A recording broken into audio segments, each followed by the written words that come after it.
The WaiWai concept of Chen Farem is comparable to some of our notions of beauty. WaiWai speak about beauty in terms of social harmony and aesthetic values. Chen Farem refers to things that are good to see, pleasing to behold, and things that make us joyful. Chen Farem is above all a social quality.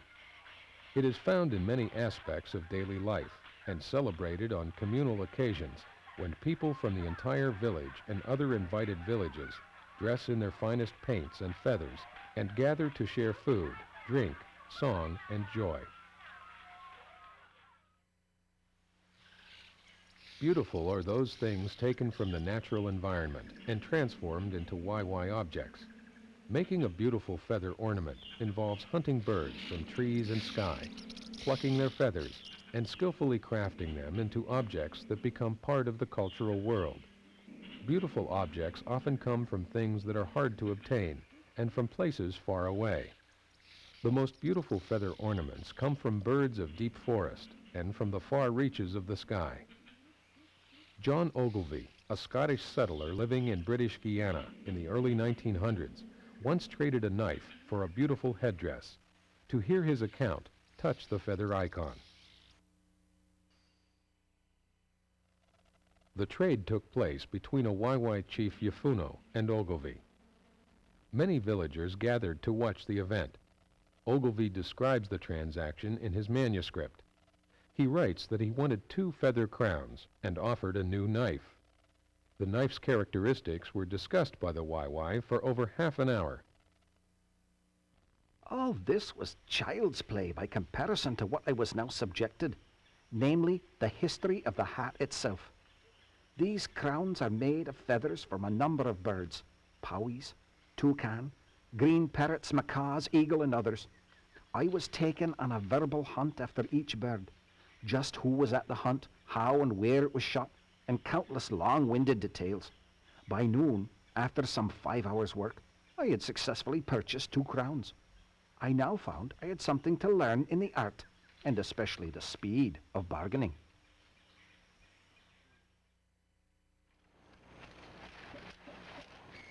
Beautiful are the objects that unite the work of men and women. Cotton thread, spun by women, is dyed and woven together with palm fibers made by men to form designs in WaiWai hair combs. Beads obtained by men through trade are used by women to make aprons, necklaces, and wristlets, hip pendants, and knee pendants. Feathers collected by men are bound together by cotton string made by women. The combined effort recasts natural materials into beautiful WaiWai ornaments. Beauty involves the transformation of nature into culture.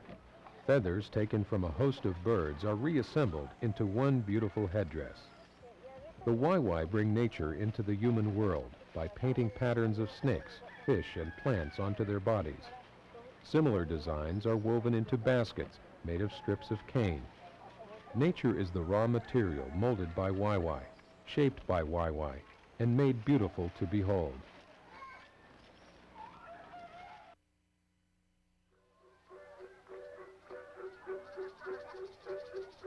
Festivals and collective rituals take place in the dry season.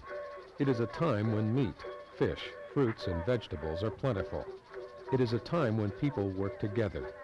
Men hunt in groups, and the game they kill is shared by everyone in the village. Women harvest large quantities of manioc tubers and prepare bread and drink for great festive gatherings. It is a time of joyfulness. It is a season of beauty. Beauty is the most fully displayed at festivals when men and women share with visitors the fruits of their labor. It is a time when all are adorned in their finest paint, beads, and feathers, beautiful to behold, and a joy for all to see.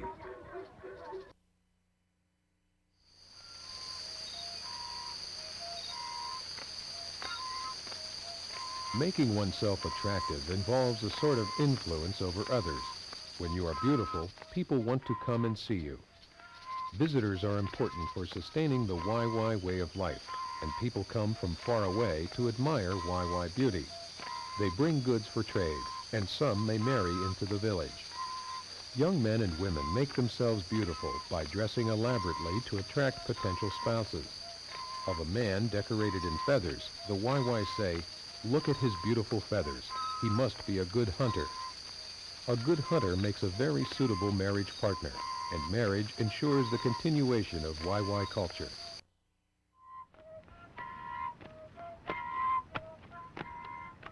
Contact.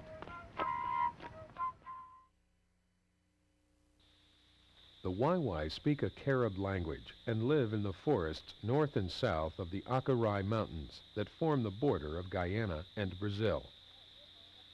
WaiWai, meaning tapioca people, is a name given to them by their northern neighbors, the Wapishana.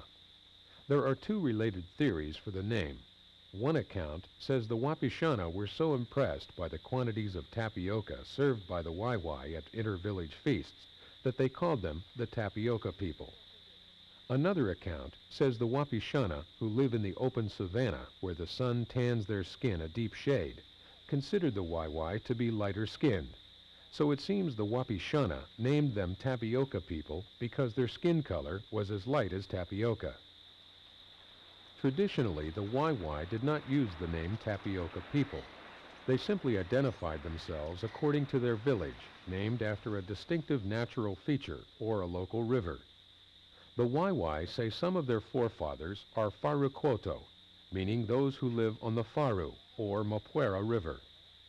In the 1950s, missionaries settled among them and began calling them WaiWai, just as the Wapishana did. As their village expanded around the mission, the WaiWai adopted the name for themselves.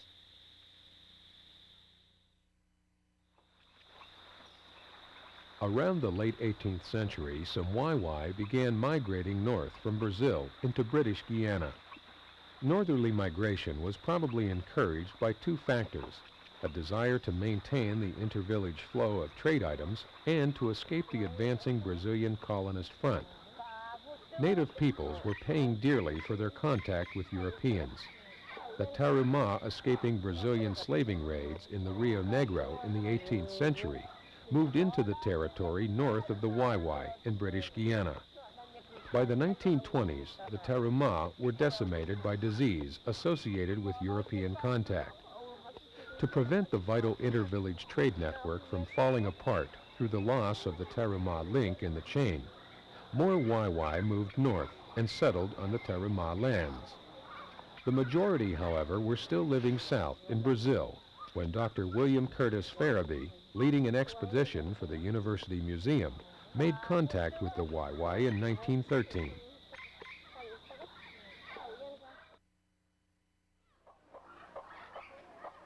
The Danish anthropologist Jens Ud and Niels Falk made their first visits to the WaiWai villages, Yaka Yaka and Mawika, in 1954. At that time, they noted 3 WaiWai villages located on the Essequibo River in British Guiana. The villages had a total population of 70. Another 4 villages with approximately 110 people were located south of the Acarai Mountains in Brazil. The WaiWai villages in British Guiana were separated from those in Brazil by a journey of 13 days by foot and canoe.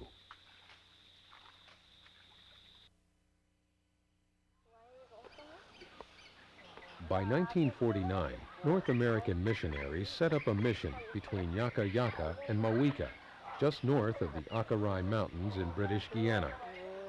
The missionaries offered the WaiWai clothing, tools, and health care in exchange for opportunities to teach Christianity. Furthermore, missionaries took advantage of the WaiWai practice of visiting other villages to reach out and evangelize other native groups. More and more groups left their villages to join the rapidly expanding settlements near the mission. Although these groups spoke several different languages, the WaiWai language became the lingua franca in these settlements, and the political influence of the WaiWai expanded considerably. Although these settlements called themselves WaiWai, they were actually made up of many different independent groups. The trend continues today. In 1991, the WaiWai population is estimated at 1,200 individuals living in 3 villages, 1 located in Guyana and 2 in Brazil.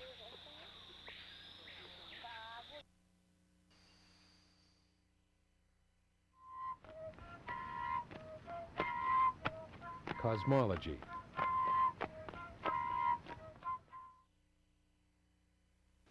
The cosmological level, where human beings live, is the terrestrial level, the Earth.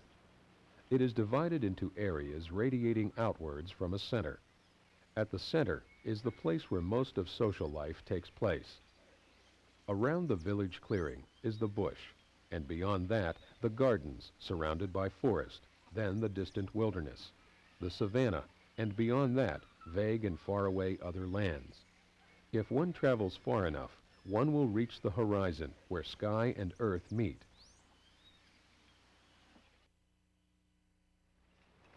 Traditionally, almost all of the members of a village, 15 to 50 people, lived in a large circular or rectangular house.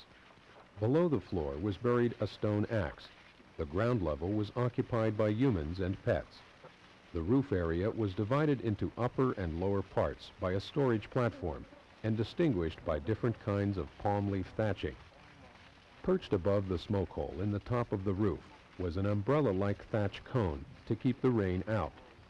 Giving visible form to the vertical axis was a long center pole decorated with various designs of mythological creatures.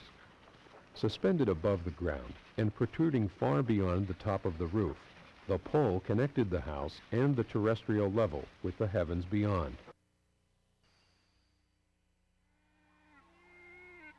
At the height of the ceremonial season, community rituals dramatize how WaiWai society draws numerous resources from the cosmos. People visit from different villages. Food is eaten from cultivated gardens and wild forests.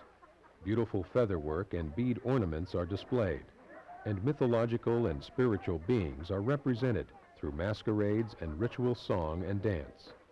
In this way, the WaiWai dramatize their relationships to the rest of the social, natural, and supernatural environment.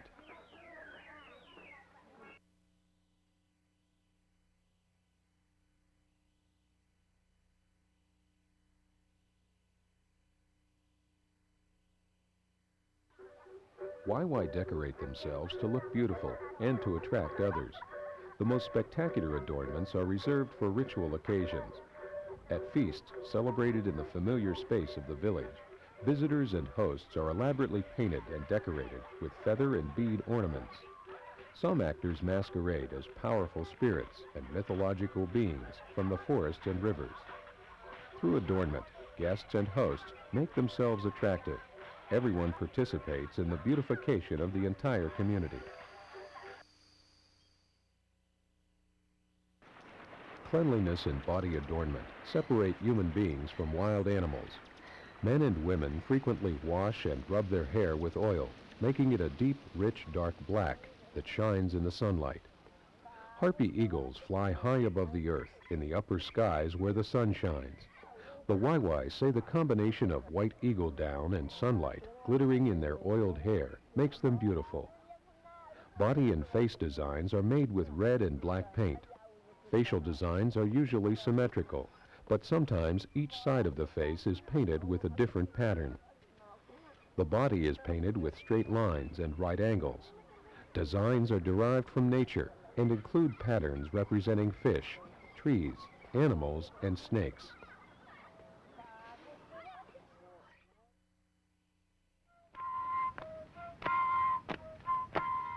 Adornment.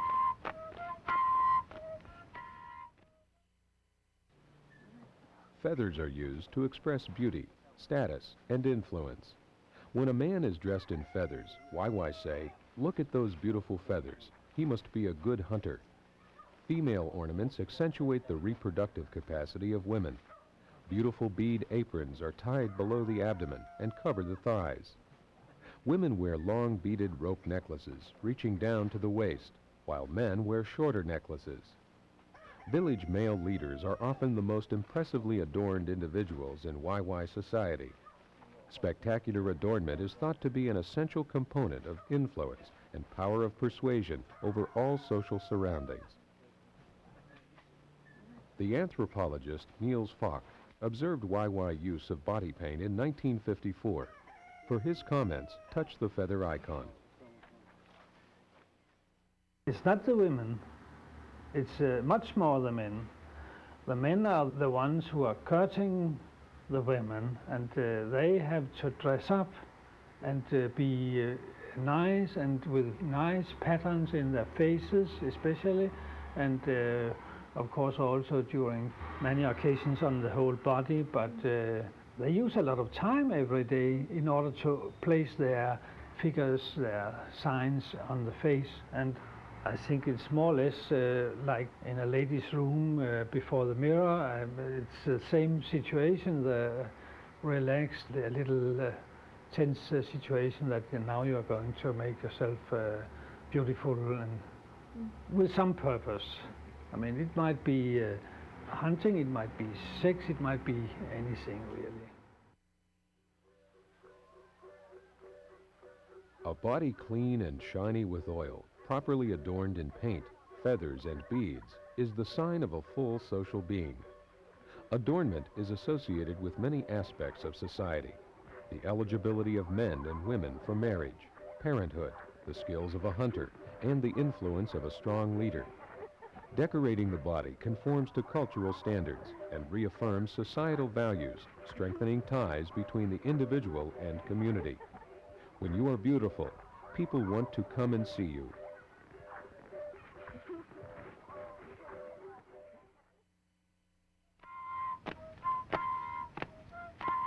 Exchange.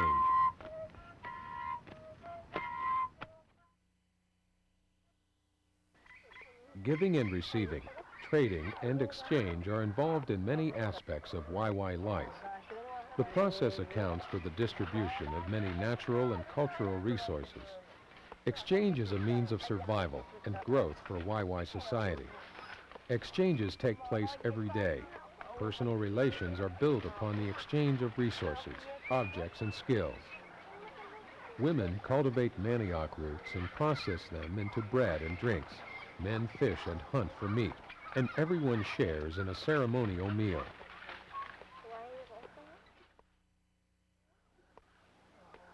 Within the village, products of men's labor are traded for products of women's labor. Feathers collected by men are fashioned into beautiful ornaments with the cotton harvested and spun by women. At inter-village festivals, elaborate feather ornaments are proudly worn and displayed, delighting visitors and hosts. A meal combines game killed by men with crops harvested by women. During festivals, processed foods, cooked meat, manioc bread and drink, all prepared by the host village, are exchanged for the unprocessed wild game brought by the visitors. Exchanges of food and drink are a way of knitting people together, just like the more complex forms of exchange involved in marriages between villages. To hear about a 1913 trade between a Scotsman and a WaiWai, touch the feather icon. Commenting upon his first meeting with the WaiWai chief Kawinik around 1910, John Ogilvie wrote, I opened the cases of trade stock and laid them out for inspection. Beautiful steel blue fish hooks, shining knives and scissors, beads of all colors, matches, gunpowder, pins, files, brand new shining axes. When I got to know this chief better, he told me he would never forget the day I first opened my trade goods to his view, and how he could not believe that so much of desperately necessary articles were to be placed at his disposal for barter. Like Kawinik, Ogilvie too was anxious to trade, and many of the museum's collections come counters similar to the one described by Ogilvie, and strips of cane become ornaments, pots, and baskets. Utilitarian and decorative objects are produced for trade with other villages. For over 200 years, the WaiWai have maintained an extensive trade network, stretching through the Guianas and northern Brazil. Items traded by the WaiWai to surrounding groups include talking parrots, hunting dogs, manioc graters, cotton, and spindle whorls. Savanna groups to the north and forest groups to the east introduced the WaiWai to European manufactured goods. Glass beads, iron axes, fish hooks, and kettles were traded for WaiWai manioc hunting dogs. Touch the feather icon for an ecologist in a WaiWai village. Examining photographic contact sheets from his 1954 field trip with Jens Ud, Niels Falk comments on the killing of a tapir.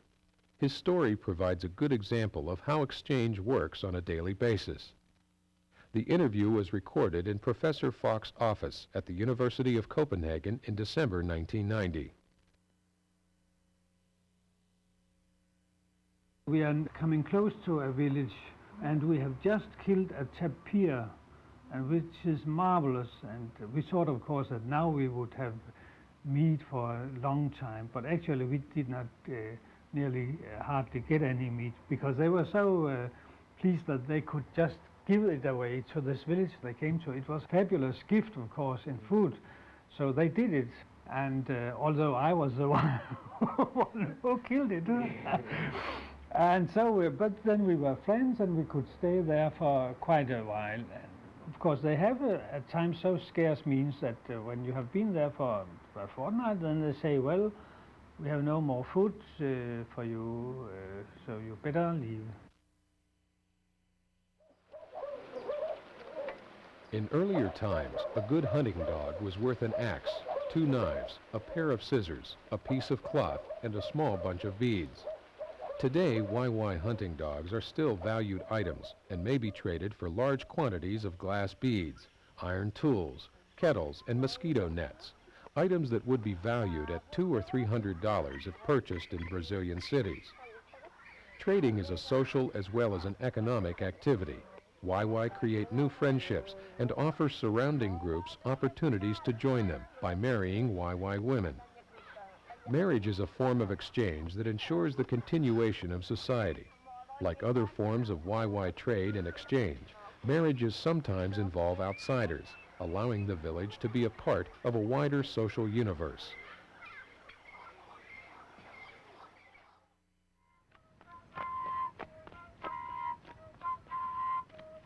Feather work. WaiWai men hunt birds in the forest for meat and feathers. Feather ornaments are made from these birds, found in deep forests and skies above. A hunter removes the feathers from his prey, assembles them into ornaments, and uses them to adorn his body, a visual testimony to his knowledge of the forest and his skills in obtaining resources from it. Ceremonial feather dress is an indicator of political power, social status, and prowess as a hunter. A young male entering manhood shoots every feather he wears. It takes years to assemble the various ornaments that confirm he is a good hunter, and therefore a generous provider of meat for his family and fellow villagers.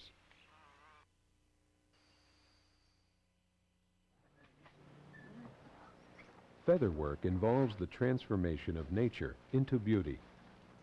It requires the cooperative effort of men and women. Women grow cotton in their gardens, harvest and spin it into thread. Men use cotton cord to construct spectacular feather ornaments. The reciprocal nature of male and female labor is an essential component of WaiWai society.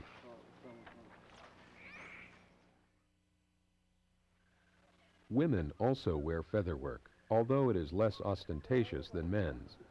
It is the men who attach feathers to women's necklaces, ear pendants, and dance corselets. Men also decorate women's beaded aprons with cords of feathers. But the cord to which feathers are attached is made of cotton, produced by women, and beadwork is a female specialty. The most lavishly feathered ornaments worn by women are part of the beaded dance corselets that adorn the small of their backs. At festivals, streams of toucan feathers, draped over rows of beads, sway with the movements of the dancers as they make their way across the village plaza.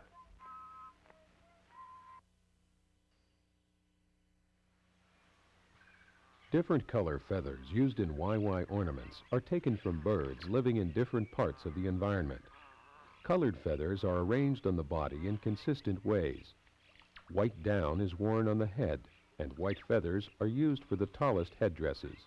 Red decorates the middle, and black the lower parts. Red ornaments connote community, fertility, energy, and health. It protects against spirits that can do harm. White feathers are taken from the harpy eagle, who flies in the upper reaches of the sky. It can contact celestial spirits on behalf of shamans, and in myths is portrayed as a dangerous and cannibalistic creature. The harpy eagle is considered a very powerful bird. Black feathers from the ground-dwelling curassow are used to construct the lower parts of ornaments. These feathers are associated with earth and soil cultivated by women. Curassow ornaments are worn on the lower parts of the body. To hear a myth about how birds receive their color, touch the feather icon.